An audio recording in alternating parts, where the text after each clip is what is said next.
ওয়াইসাল কারণী কোরআনে নাই, হাদিসে নাই যে রসুলের দাঁত ভাঙছে তোমারও দাঁত ভাঙতে হবে, এমন বিধান কোরআন হাদিসে নাই। কিন্তু ওয়াইসাল কারণী শুনেছে রসুলের দান শহীদ হয়েছে, নিজে দান শহীদ করে দিয়েছে, আর তার বিনিময়ে কি পেয়েছে? শরীয়তের দৃষ্টিকোণ থেকে এটা কবিরা গুনাহ। এই গুনাহ ইচ্ছাকৃত ভাবে নিজের কোনো অঙ্গকে কি করা, হত্যা করা, ধ্বংস করা, কেটে ফেলা, এটা কি? অথচ ওয়াইসাল কারণী কবিরা গুনাহ করে রসুলের জুব্বা পেয়েছে উপহার। অনেক জটিল ব্যাপার। অন্ধকারের আড়ালে আলো লুকিয়ে এমন সূক্ষ্ম, এই যে আমাদের একটা শরীরে ঘষণ, এখানে কিন্তু আগুন আছে, আমাদের শরীরে আগুন আছে, দেখা যায় না। এই হাতটা ঘষে দেখো, কি হাতটা গরম হয়ে যায়, তাহলে বুঝা যাবে শরীরে আগুন আছে, কিন্তু দেখা যায় না।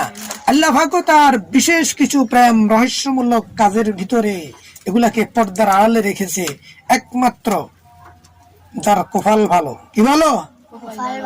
যার কপাল ভালো, তকদীর ভালো, যাকে আল্লাহ পছন্দ করেছেন, কবুল করেছেন, কেবল তাকেই সেই ওই গোপন রহস্যমূলক আল্লাহর যেই কাজে তিনি অধিক রাজি খুশি, আল্লাহ রসুল রাজি খুশি, সেই কাজে তাদেরকে কবুল করবেন।